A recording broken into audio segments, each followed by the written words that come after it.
नमस्कार, आदाब। आवाज़ दी वॉइस में आप सभी का खैर मकदम है, स्वागत है। नया साल मुबारक। जी हाँ, आज हम जानेंगे कि पारसी लोग अपना नया साल 16 अगस्त को मनाते हैं। तो हम जानते हैं, हमारे साथ है हमारी ख़ास मेहमान गावा जी, जिनके साथ हम बैठेंगे, बातचीत करेंगे कि नया साल वो अपने बचपन में कैसे मनाती थीं। सबसे पहले आपका स्वागत है आवाज़ द वॉइस में।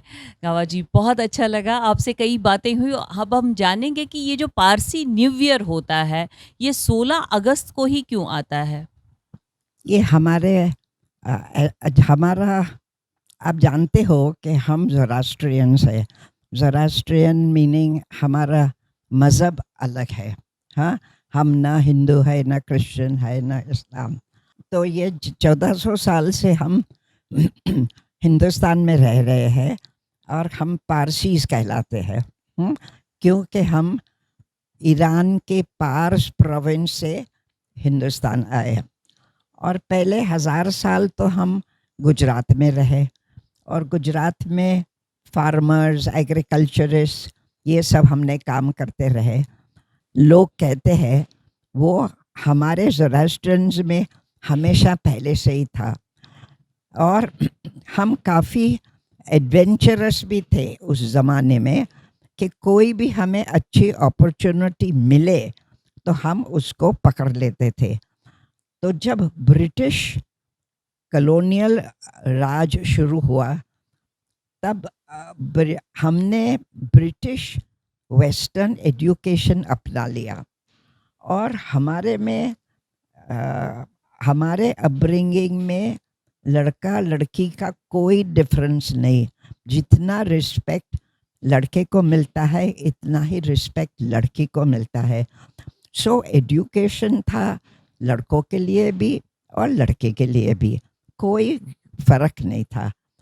तो इस वजह से वेस्टर्न एजुकेशन जब हमने अपना लिया तो ब्रिटिश राज को उन्होंने हमारा फ़ायदा उठाया और उससे हम भी आगे बढ़े कि हम इंटरमीडियरीज बन गए। क्योंकि एक हिंदूज को करे तो वो मुस्लिम्स के साथ नहीं मिक्स करे। कोई कहे कि हम हिंदू खाना पका हुआ तो हम नहीं खाएंगे। हमारे कम्युनिटी में कोई भी टैबूज नहीं था, हम सबके साथ मिल सकते थे। इस वजह से ब्रिटिश ने हमें बहुत अपॉर्चुनिटीज दी, जो अपॉर्चुनिटीज पारसीज़ों ने लेके वी बिकेम इंडस्ट्रियलिस्ट, ट्रेडर्स। जहाँ भी अपॉर्चुनिटीज होती थी वहाँ पारसी जाते थे। तो अब अपना ये न्यू ईयर जो होता है 16 अगस्त को, यूजुअली 31 दिसंबर को मनाते हैं न्यू ईयर, या जब हम बात करते हैं कि हिंदू कैलेंडर के हिसाब से चैत्र मास का जो पहला नवरात्रा होता है वो न्यू ईयर होता है, या नवरोज़ जो होता है 21 मार्च को वो न्यू ईयर होता है। तो आप इस न्यू ईयर को कैसे शुरुआत करते हैं? इससे पहले आप कुछ वो क्या कहते हैं, अपने एंसेस्टर्स के लिए पूजा भी करते हैं फॉर 10 डेज़, उस कैलेंडर के मुताबिक बताइए। जब ईरान में थे तब हमारा नया ईयर तो 21 मार्च को होता था, बिकॉज वो स्प्रिंग इक्विनॉक्स है। अभी भी मिडल ईस्ट में सब जगह 21 मार्च इज़ द न्यू ईयर। पर जब हम हिंदुस्तान आए तो हमारे कैलेंडर कैलकुलेशन में कोई तकलीफ हो गई, तो हमारा कैलेंडर ईरानियन कैलेंडर से अलग हो गया और हमारा जो first day of the month which call first day of the first month of the year हॉर्मज, वो शिफ्ट होता रहा। तो आफ्टर 1400 ईयर्स धीरे धीरे धीरे हमारा न्यू ईयर की डेट शिफ्ट होती होती होती अभी अगस्त में आ गई है। और हर साल भी जो कैलेंडर के हिसाब से तो हमेशा 16 अगस्त को नहीं होगी, है ना। या तो हम 21 मार्च को भी सेलिब्रेट करते हैं जमशेद जी नवरोज़ करके, और हमारा न्यू ईयर करते हैं वो भी हम सेलिब्रेट करते हैं। और हमारे में 10 दिन पहले नवरोज़ से प्रेयर्स होते हैं हमारे एंसेस्टर्स के लिए, वी रिमेंबर आवर एंसेस्टर्स, तो उसको मुक्ताद कहते हैं। तो अभी मुक्ताद चल रहे हैं। जो फैमिली अपने एंसेस्टर जिसकी जो डेथ हो गई उनके लिए प्रेयर्स करवाए, उसकी रोज प्रेयर्स होती है।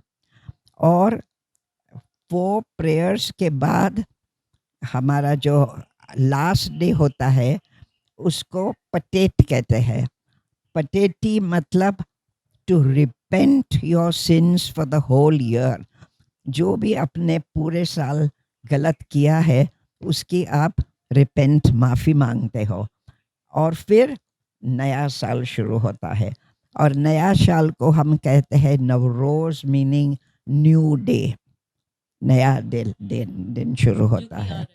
या और उस दिन सब जैसे फेस्टिव्स हर कम्युनिटी में होते हैं, सब अच्छे कपड़े पहन के टेंपल, हम उसको दारे महर कहते हैं, वहाँ जाते हैं, प्रे करते हैं। अब मैं अपनी चाइल्डहुड की बात करूँ तो हम नागपुर के हैं, और नागपुर में कम्युनिटी, नागपुर इतना स्प्रेड आउट नहीं है दिल्ली के जैसे, तो पारसी कम्युनिटी सब नज़दीक नज़दीक रहती थी। तो हमारा सेलिब्रेशन तो ये होता था कि सुबह उठ के नहा धो के, और हम लोग जैसे चूने का साउथ इंडिया में होता है, ऐसे हमारे ऐसे डब्बे आते हैं जिसमें डिज़ाइंस बनी हुई होती है। वो हम ज़मीन पे वो डिज़ाइन, रंगोली टाइप, पर रंगोली हाथ से बनता है। ये हमारे रेडी डब्बे होते हैं जिसमें परफोरेशन होता है, जिसमें से निकल के डिज़ाइन, फ्लावर्स हो, फिश हो, रूस्टर हो, वो डिज़ाइन सब बनाते हैं हम घर के सामने। और फिर प्रेयर्स के लिए टेंपल जाके, और वहाँ नागपुर में तो हम सब घर पे जा के सबके वहाँ सबको विश करते थे। और जिस भी घर में जाओ वहाँ पूरी टेबल भर के खाना पड़ा रहता था। तो जैसे बच्चों को हमको बहुत मज़ा आता था, क्योंकि पेट भर के जो भी अच्छी अच्छी खाने की चीज़ होती थी वो हर घर में मिलती थी।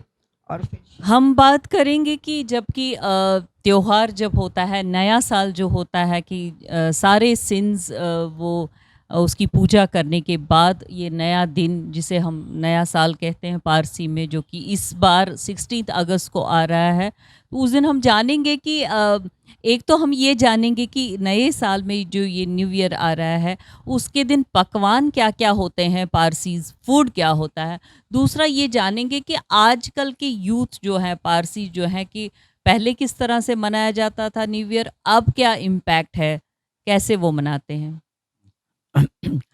ऐसे हमारे स्पेशल फूड है जो हम ईरान से इन्फ्लुएंस लाए हैं। जो हम गुजरात में रहे तो वो गुजराती फूड का इन्फ्लुएंस हुआ।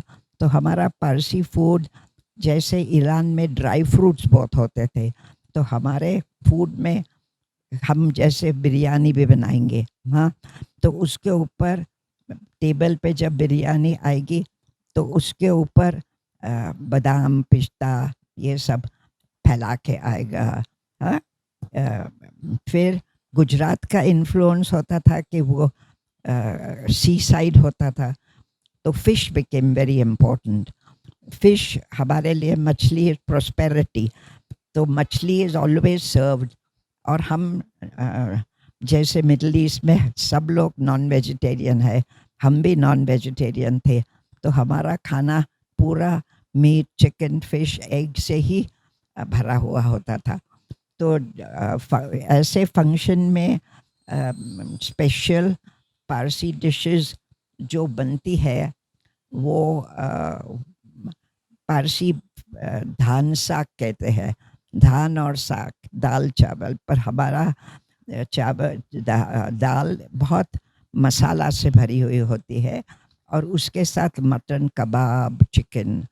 और एक दूसरी हमारी डिश जो काफ़ी मशहूर है वो है चटनी की फ़िश, वो जिसमें हम हरा धनिया और नारियल की चटनी बना के फ़िश के टुकड़े को पूरा मसल के केले के पत्ते में उसको बांध के पकाते हैं। ऐसी हमारी काफ़ी चीज़ें हैं, जैसे कस्टर्ड बनाते हैं हमारा, मीठा मीठा में भी। तो ऐसे वो ऐसी जो हमारी डिशेस है वो काफ़ी नॉन पारसीज में भी पॉपुलर है, क्योंकि न वो टिपिकल साउथ इंडियन वेजिटेरियन जैसे है या न वो टोटली नॉर्थ इंडियन वेजिटेरियन या नॉन वेजिटेरियन जैसी है। तो वो न्यू ईयर की शाम को हम सब मिल के मनाते हैं और ये खाना दिया जाता है। अब हम जानेंगे कि देखिए फेस्टिवल जो होता है कि वो गीत संगीत के बिना अधूरा होता है, कि सेलिब्रेशन में जो होता है कि गीत संगीत क्या होता है। तो पारसीज में ये लोग कैसे सेलिब्रेट करते हैं, डांस, म्यूज़िक, थोड़ा कुछ याद है जो आप बचपन में एक ख़ास तरह का गीत होता था कि न्यू ईयर के दिन वो गाया जाता था? पारसी आपने पारसी थिएटर के बारे में सुना होगा। हाँ, कि पारसी थिएटर और पारसी नाटक जो कहते थे, वो हिंदुस्तान बॉम्बे में, महाराष्ट्र में जहाँ ज़्यादा पारसी थे वहाँ बहुत पॉपुलर था। और ये धीरे धीरे ये पारसी नाटक थोड़ा हंसमुख कॉमेडी टाइप होता था। तो जैसे बड़ी बड़ी शहर बॉम्बे और ये में तो हमेशा न्यू ईयर के आसपास, क्योंकि न्यू ईयर के सेलिब्रेशन तो कुछ दिन स्प्रेड होते हैं ना, तो वो नाटक करते थे और सब पूरे। याद है आपको कुछ खास नाटक के नाम? वेल, खास नाटक के नाम तो नहीं, बट अदी मरज़बान करके एक राइटर थे, वो जो आपने सुना होगा मुंबई समाचार, है ना, कि वहाँ अदी दो वो उन्होंने पारसी नाटक बहुत रिवाइव किया अगली सेंचुरी में। हाँ, अभी वो धीरे धीरे ख़त्म हो रहा है, फिर भी कुछ ग्रुप्स है, सूरत में है, कुछ ग्रुप्स बॉम्बे में है जो अभी भी वो नाटक परफॉर्म करते थे। पर वो जो अदी मरज़बान के टाइम के नाटक थे वो कुछ अलग ही थी। तो आजकल ये परंपरा पारसी यूथ इसको अपनाते हैं, इस नाटकों को करते हैं नए साल पर, या कोई पुराना जो आप फोक सॉन्ग कुछ गुनगुनाइए? हमारे दिल्ली में भी कुछ साल पहले, जब मैं पहले आई थी दिल्ली में 1960s में, हाँ, मैं दिल्ली आई थी, मेरे को शादी का ही 55 इयर्स हो गए हैं। उसके पहले मैं दिल्ली आई थी, तब यहाँ भी हम लोग ये पारसी नाटक परफॉर्म करते थे और हमारे प्रीस्ट थे उस टाइम। हम दिल्ली में भी ऐसे नाटक करते थे। हमारे प्रीस्ट थे दस्तूर जी दरायस बगली, जो हमारे आज के प्रीस्ट के फादर थे। वो नाटक लिखते थे या कोई लिखा हुआ नाटक वो परफॉर्म करवाते थे और हम लोग ने सबने वो नाटक में पार्ट लिया है। Parsi humour is a little naughty, a lot of naughty language is used, but it is taken in that spirit, so it's not considered as vulgar or like that. तो अब हम जानेंगे कि पारसी लोग एक स्पेशल डिज़ाइन का जिसमें कारीगरी होती है, नक्काशी होती है, तो वो कैसे होती है उन साड़ीज़ में, उन डिज़ाइनिंग में। पारसी डिज़ाइंस के कुछ कपड़े हम देखेंगे, गवा जी हमें दिखाएंगे और इन डिज़ाइंस के बारे में बताएंगे। चलिए आइए देखते हैं।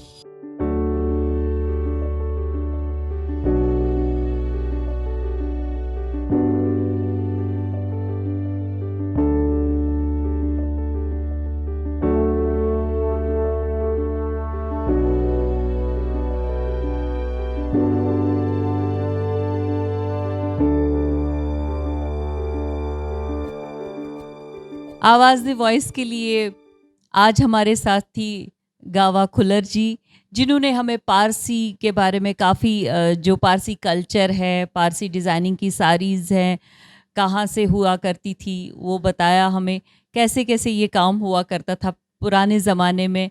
और इन्होंने पारसी न्यू ईयर के बारे में काफ़ी बातचीत की, वहाँ के फूड के बारे में। हम इनका बहुत बहुत शुक्रिया करेंगे आवाज़ द वॉइस के लिए। बहुत बहुत शुक्रिया। Thank you. Thank you very much.